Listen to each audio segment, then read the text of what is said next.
Last episode में हमने देखा कि कैसे पैसों की कमी को पूरा करने के लिए जियान ने स्क्रिप्ट ऑफ एलेक्जेर बनाकर ऑक्शन में बेच दी, जिसके बाद उस ऑक्शन यानी बोली में उसी के पापा ने वो दवाई खरीद ली। अब इस एपिसोड में हमें दिखाते हैं कि जियान के पास पैसों की कमी पूरी हो गई है, लेकिन उसके पापा से उसके भाई यानी जियान के चाचा इतनी महंगी डील करने पर लड़ रहे थे। लेकिन जियान उन सबको उल्टा यह कहकर फटकार देता है कि वो अपने बेटे की लेवल बढ़ाने के लिए कुछ भी करेगा और ऐसा करने के लिए वो अपनी संपत्ति तक को बेच देगा। अब उनकी ये सब बातें जियान भी सुन लेता है, जिसके बाद वो अपने पापा से मिलता है तो इमोशनल होकर उन्हें गले लगाकर बहुत रोता है और कहता है कि मैं जल्दी से जल्दी अपने लेवल्स बढ़ाकर 3 साल बाद होने वाले मैच को जरूर जीतूंगा। अब जियान बहुत खुश होता है, जिसके बाद वो अपने बेटे को स्पिरिट ऑफ एलेक्जेर देता है। अब जियान आज रात को ही लेवल बढ़ाने का डिसाइड करता है, लेकिन उसका मास्टर उसे जल्दबाजी न करने की कहता है, क्योंकि जल्दबाजी से उसकी हेल्थ पर बुरा असर पड़ सकता था। वो फिर अपनी ट्रेनिंग पूरी जी जान से करने लगता है और वैक्यूम पाम और फायर ब्लोइंग टेक्निक की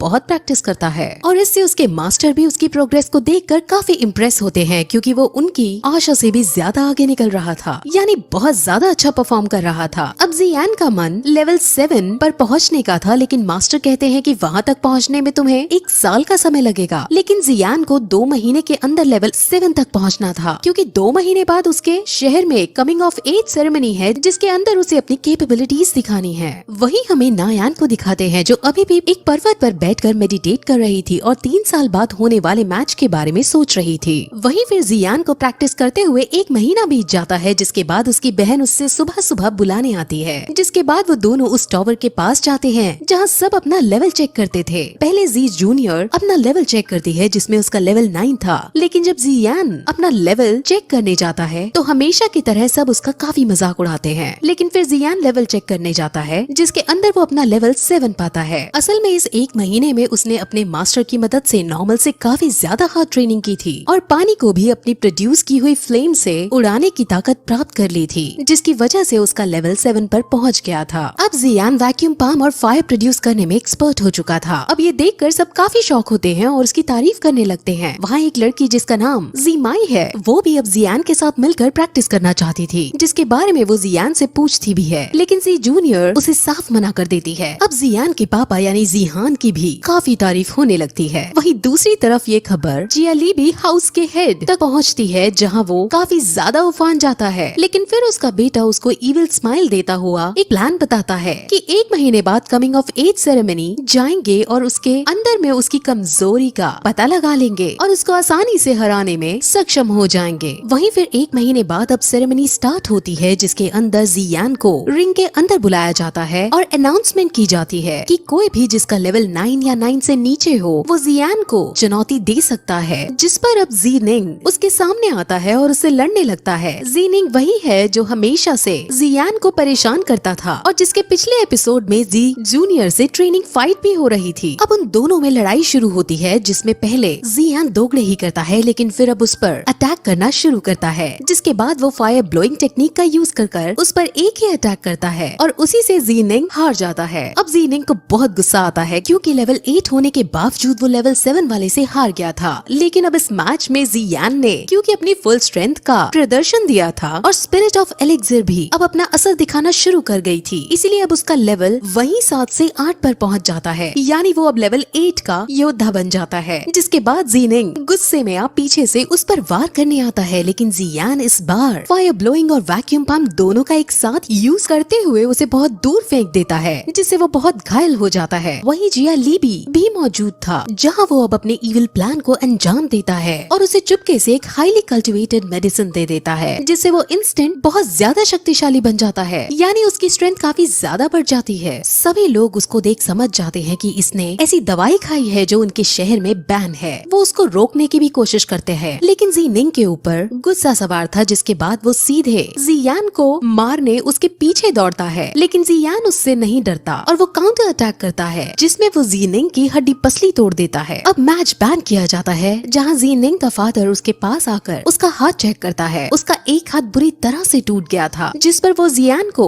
फटकारता है, उसे एक क्रूअल आदमी बताता है। लेकिन वहाँ जी क्लैन के और भी लोग अब आते हैं, जहाँ वो जीनिंग की ही गलती बताते हैं, क्योंकि जो मेडिसिन उसने खाई थी वो उनके शहर में बैन थी और अब उसको वो 3 महीने के लिए जेल में डाल देते हैं और जियान को विनर घोषित कर दिया जाता है। जीनिंग जीनान के चाचा का बेटा था, यानी उसका ही भतीजा था। वहाँ पर याफी भी मौजूद थी और वो भी जियान को देखकर काफी ज्यादा शॉक हो गई थी। वहीं सब अब अपने अपने क्लान में लौट जाते हैं, जहाँ जियाली भी काफी ज्यादा आग बबूला हो रखा था, क्योंकि एक साल में लेवल 8 तक पहुँचने वाला इंसान उसने पहले कभी नहीं देखा था। असल में जियान की ताकत डे बाय डे बढ़ती जा रही थी, जिस वजह से जी क्लान मजबूत हो रहा था। और अगर ऐसा ही चलता रहा तो अगर उसकी शादी 3 साल बाद ना भी हो पाई, तब भी जियान इतना शक्तिशाली होगा कि वो अकेले ही सभी क्लान्स पर डोमिनेट कर पाएगा। इसलिए उन सभी को जियान से डर लगने लगा था। लेकिन अब भी उसका बेटा फिर से उन्हें चिंता न करने की कहता है और उन्हें एक आदमी से मिलवाता है। उस आदमी का नाम लियू जी है और वो हालांकि बहुत अय्याश किस्म का आदमी है, लेकिन जियाली भी की अगर कोई मदद कर सकता था तो वो ही आदमी था। जियाली भी उससे जी क्लान को डिस्ट्रॉय करने में मदद मांगता है, जिस पर वो मान जाता है, लेकिन अपनी एक शर्त रखता है कि अगर वो उससे ऑक्शन हाउस के इंचार्ज या फाई को लाकर उसे देगा, यानी लियू जी को या फाई के साथ अय्याशी करने का मौका मिलेगा, तभी वो जियाली बी की मदद कर देगा। अब जियाली बी के पास और कोई चारा नहीं था, इसलिए वो मान जाता है। वहीं हमें फिर जियान को दिखाते हैं जो बाजार में घूमते हुए अपनी बहन के साथ कई तरह की और टेक्निक पर डिस्कस कर रहा था, लेकिन वहाँ वो अपने आसपास के नोटिस करते हैं कि आज की मार्केट अलग है। वहाँ जब वो इसका पता लगाने की कोशिश करते हैं तो उन्हें पता चलता है कि जियाली बी हाउस ने मार्केट को खरीद कर उनका दाम सस्ता कर दिया है, जिसकी वजह से जी क्लान की मार्केट पूरी तरह से बंद होने के कगार पर आ गई है। जिस पर अब जियान इसका कोई न कोई सोल्यूशन निकालने का डिसाइड करता है और ऑक्शन हाउस में जाकर याफी से मिलता है, जहाँ वो उसे एक मेडिसिन फॉर्मूला देता है। वो मेडिसिन फॉर्मूला ब्लीडिंग वुंड्स को क्लॉट करने का था। असल में जिस चीज से जियाली बी ने मार्केट को अपने अंडर कर लिया था वो एक रिजेन्युएशन पाउडर था, जिसका दाम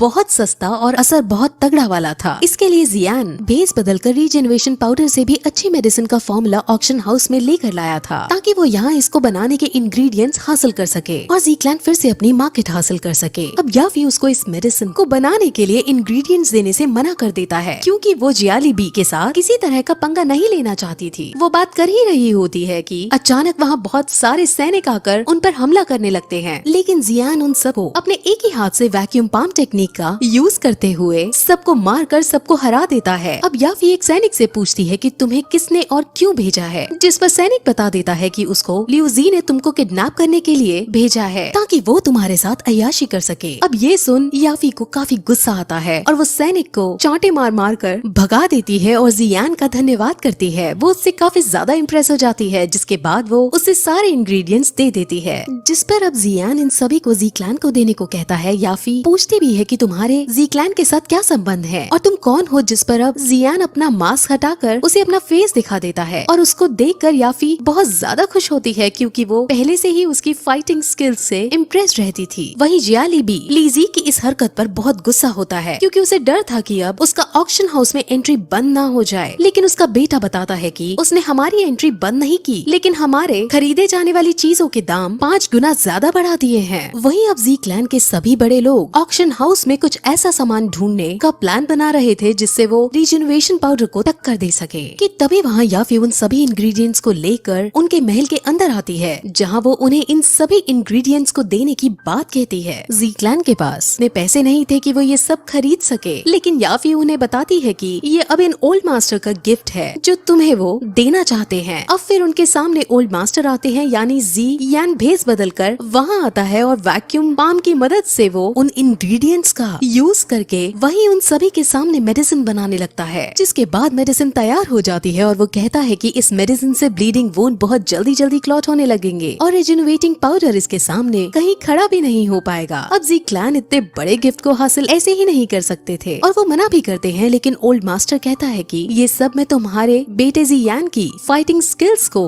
देखकर यानी उससे इम्प्रेस होकर दे रहा हूँ। और ये सब कहकर याफी और ओल्ड मास्टर दोनों वहाँ से चले जाते हैं। याफी रास्ते में उसे समझाती भी है कि जियाली बी से तुम्हें थोड़ा बचकर रहना पड़ेगा, लेकिन जियाली बी से कोई डर नहीं था। और इसी के साथ ये एपिसोड भी यहीं खत्म हो जाता है।